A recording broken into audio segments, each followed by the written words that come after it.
అన్న నమస్కారం అన్న. అన్న నమస్తే అన్న నా పేరు రాజు, డోన్ మీడియా ఛానల్. అన్న మీ పేరు అన్న? అన్న నా పేరు రమేష్ అన్న. నాది కూడా డోని అన్న. ఈ షెడ్ పెట్టడానికి కారణం ఏందన్న? అన్న అదే ఏదో బిజినెస్ ఫీల్డ్ లోకి వెళ్ళిపోవాలన్న ఆలోచన వచ్చేసింది. తక్కువ టైంలో ఎక్కువ సంపాదించడానికి ఇది ఒక ఈజీ మార్గం అన్న. కాంపిటీషన్ లేని బిజినెస్ అనిపించింది అన్న. మన సైడ్ అయితే ఎక్కడా లేవు, సో పెడితే బాగుంటుంది, క్లిక్ అవుతాము, లైఫ్ సెట్ అవుద్ది అనే ఫీలింగ్ తో పెట్టేసాం. మీరు ఎక్కడే పెట్టారని ఏమైనా పార్ట్నర్ ఉన్నారా? మా పార్ట్నర్ ఉన్నాడన్న. మా పార్ట్నర్ వచ్చేసి శ్రీనివాస్ తన పేరు. తను గోల్డ్ షాప్ చేసేవాడు. దానిలో కూడా లాభాలు లేకపోవడము ఇలా ఉంది కదనా, గోల్డ్ ఇబ్బంది అవుతుందని, సో తను ఏదో ఫీల్డ్ ఎంచుకోవాలనే ఉద్దేశంతో ఇద్దరం అనుకున్నాం, ఈ ఫీల్డ్ లోకి వచ్చేసామన్నా. అంటే ఇది పెట్టక ముందుకు మీకు ఏమైనా ట్రైనింగ్ ఉందన్న? తెచ్చుకోవడానికి వెళ్ళాను కదన్నా, అక్కడ 2 రోజులు ట్రైన్ అయ్యి వచ్చాను. వాళ్ళే నేర్పించారు? అవునన్నా. ఎక్కడ కొనుగోలు చేశారన్న? మేము ఒరిస్సాలో. తెచ్చేటప్పుడు ఎన్ని యూనిట్లు తెచ్చుకున్నారన్న? ఎన్ని యూనిట్లు కొనుగోలు చేశారు మీరు? మేము 3 యూనిట్లు కొనుగోలు చేసామన్నా. అంటే యూనిట్ అంటే ఏ విధంగా లెక్కేస్తారు? యూనిట్ అంటే 10 ఫీమేల్స్, ఒక మేల్ వస్తుందన్న. 10 ఆడవి, ఒక మొగది. అంటే అక్కడ నుంచి వచ్చేటప్పుడు పెద్దవే తెచ్చారా? అంటే పిల్లలు కూడా కొనుగోలు చేశారా? లేదన్న, పెద్దవి మాత్రమే తెచ్చాం. పెద్దవి తెచ్చారు. ఇక్కడ పిల్లలు ఉన్నాయి కదన్నా? ఇక్కడ పిల్లలు వచ్చేసి ఇక్కడ వచ్చిన తర్వాత డెలివరీ అయ్యాయి. కొన్ని ప్రెగ్నెన్సీతో ఉన్నవి ఉన్నాయి, అందులో తెచ్చప్పుడు ప్రెగ్నెన్సీ కానీ ఉన్నాయి. ఇక్కడికి వచ్చాక ప్రెగ్నెన్సీ అయినట్టు కూడా ఉన్నాయి. ఇక్కడ క్రాసింగ్ ఇక్కడ క్రాస్ అయ్యి ఇక్కడే డెలివరీ అయ్యాయి. క్రాసింగ్ అవ్వటప్పుడు గానీ ఒకవేళ హీట్ వచ్చిందని అది మీకు ఏ విధంగా తెలుస్తుంది అన్న? అది బ్యాక్ సైడ్ పింక్ కలర్ రావడము ప్లస్ దాన్ని బ్యాక్ సైడ్ నుంచి లిక్విడ్ రావడము ఇలా జరుగుద్ది అన్న. దాన్ని గమనించుకొని మనము హీట్ అవుతుంది, హీట్ కి వచ్చింది ఇది అని చెప్పేసి మనము మెయిల్స్ వదిలేస్తాం. దాన్ని దీన్ని ఒక దాంట్లో రూమ్ లో వేసేస్తాం. అది క్రాస్ అయిన వెంటనే కన్ఫర్మ్ అయినట్టు. అంటే కన్ఫర్మ్ అంటే మీరు 20 డేస్ తర్వాత కన్ఫర్మ్ అయిపోయింది అన్న. 20 డేస్ కన్ఫర్మ్ అయిపోయింది. ఇప్పుడు ఫ్రెష్ గా కొత్తవి దానికి ఒకవేళ డెలివరీ అయితే ఎన్ని పిల్లలు పుడుతున్నాయి అన్న? ఫస్ట్ టైం డెలివరీ అయ్యే వాటికైతే 6 నుంచి 8 దాకా పుడతాయి అన్న. సెకండ్ టైమ్, థర్డ్ టైం ఇలా అయితే కన్నా మనకి డెలివరీ టైమ్స్ పెరిగే కొద్దీ పిల్లలు కూడా పెరుగుతాయి అన్న. డెలివరీ పెరిగే కొద్దీ పిల్లలు కూడా స్టార్టింగ్ లో వచ్చేసి 4, 5, 6 అట్లా వస్తాయి. స్టార్టింగ్ లో 6 దాకా వస్తాయి అన్న, 6, 8 దాకా వస్తాయి. సెకండ్ టైం నుంచి 10+ వస్తాయి, తర్వాత 15+, 18. సంవత్సరానికి ఎన్ని ఈతలు వస్తావన్నా? సంవత్సరానికి వచ్చేసి 2 ఈతలు వస్తుందన్న. సంవత్సరానికి 2 ఈతలు. అంటే ఇప్పుడు పిల్లలకి ఎటువంటి జాగ్రత్తలు తీసుకుంటున్నారు మీరు? మేము పిల్లలకు వచ్చేసి పిల్లలు పుట్టినప్పటి నుంచి ఒక 1 మంత్ 20 డేస్ దాకా తల్లి దగ్గర పెట్టేస్తామన్న.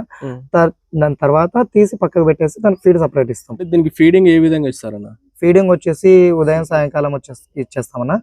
మేము ఇచ్చే ఫీడింగ్ వచ్చేసి సిపి ఫీడ్ అన్న, కంపెనీ. అవునన్న. పిల్లలకి వచ్చేసి గ్రోయర్ అని ఉంటది అన్న. సేమ్ కంపెనీనే, సిపి కంపెనీనే గ్రోయర్ అని. అంటే పిల్లలకు రకంగా ఫుడ్ ఉంటది, ఏ మోతాదులో ఫీడ్ ఇస్తున్నారు? ఎన్ని రోజులకి ఏ సైజ్ వస్తుంది? మార్నింగ్ వచ్చేసి 1.25 కిలో ఇస్తాము, సాయంకాలం వచ్చేసి 1.25 కిలో ఇస్తాము. డైలీ వచ్చేసి 2.5 కిలోస్ ఇస్తామన్న. 2.5 కిలోస్ ఇస్తాయి డైలీ ఫీడ్. అది ఎంత వెయిట్ పెరగచ్చు? అది వచ్చేసి 6 మంత్స్ కి ఒక 100 కిలోలు అలా వచ్చేస్తుంది. 6 మంత్స్ కి 100 అబౌవ్. వాటర్ గానీ అవన్నీ వాటర్ అన్ని అవే తీసుకుంటాయి. అంటే అలవాటు మీరే నేర్పించారా? లేదన్న, అవి అలవాటు అయిపోతాయి. పుట్టిన పిల్లలు ఉన్నాయి కదా, అవునా, అవి పెద్దగా అవుతాయి. అంటే కొనుగోలుదారులకు ఏ విధంగా మీరు అందజేస్తారు? వాళ్ళే వచ్చి కొంటారా లేకపోతే మీరే అమ్మేస్తారా? వాళ్ళే వచ్చి కొనుక్కుంటారన్న. మనకు మీడియేటర్స్ ఉన్నారు కాబట్టి వాళ్ళకి మన కాడ బ్రీడర్స్ ఉన్నాయి అని చెప్పేస్తాము. వాళ్ళకి ఎన్ని యూనిట్లు కావాలా, ఏం కావాలా అనుకునేది అంతా ఫోన్ ప్రాసెస్ జరుగుతుందన్న.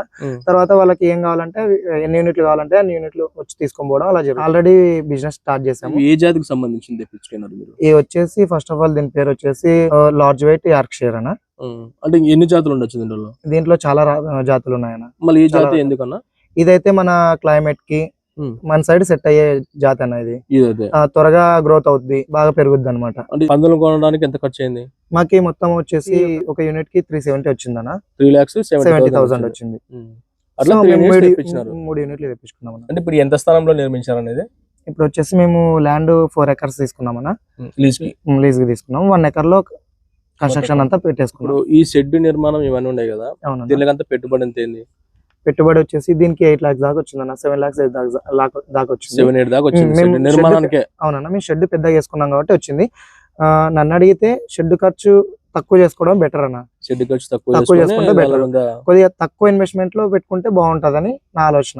మనకి గొర్రెల పుట్టలకి కొన్ని రోగాలు వస్తుంది సీజన్ లో బట్టి, ఆ విధంగా ఉంటాయి.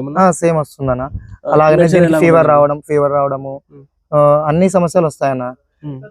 సో ఎట్లా అంటే బర్రెలకి గొర్రెలకి ఏ మెడిసిన్ అయితే వాడుతున్నామో సేమ్ దీనికి కూడా అదే అన్న.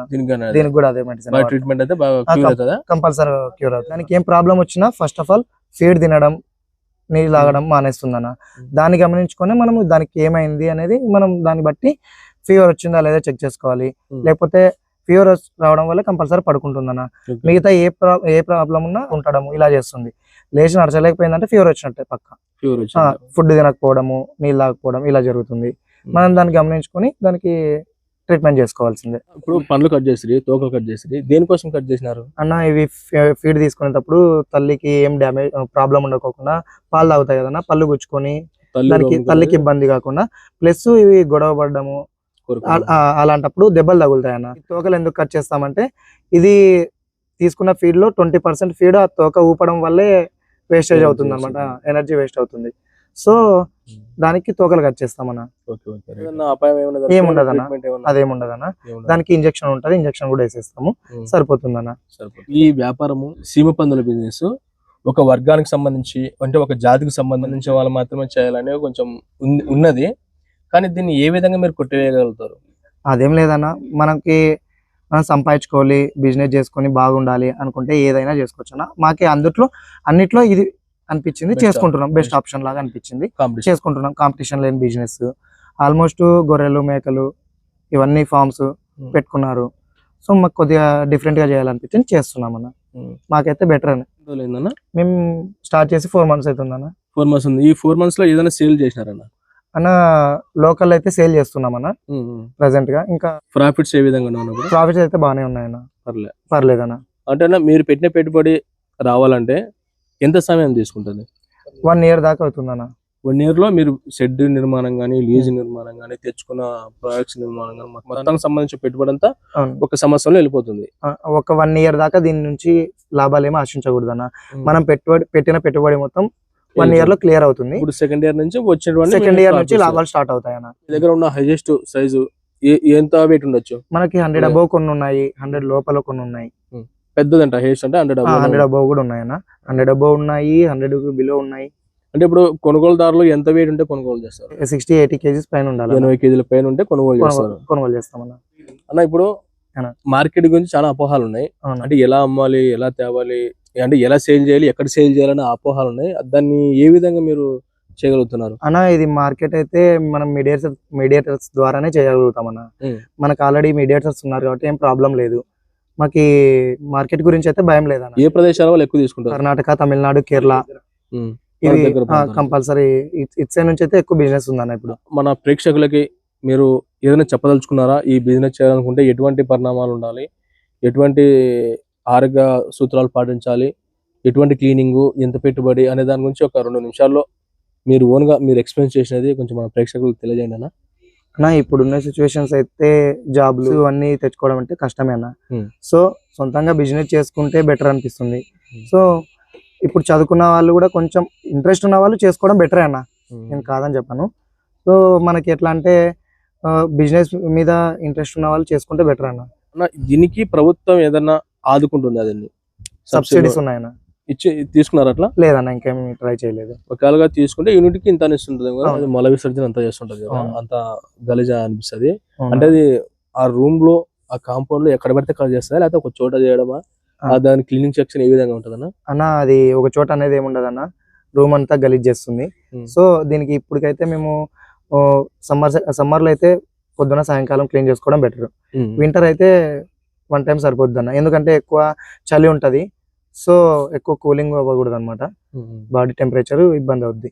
సో ఇప్పటికైతే సమ్మర్ లో అయితే 2 times చేస్తున్నాను, ఉదయం సాయంకాలం కూలింగ్ గా ఉంటుంది, కూలింగ్ గా ఉంటుంది అనమాట.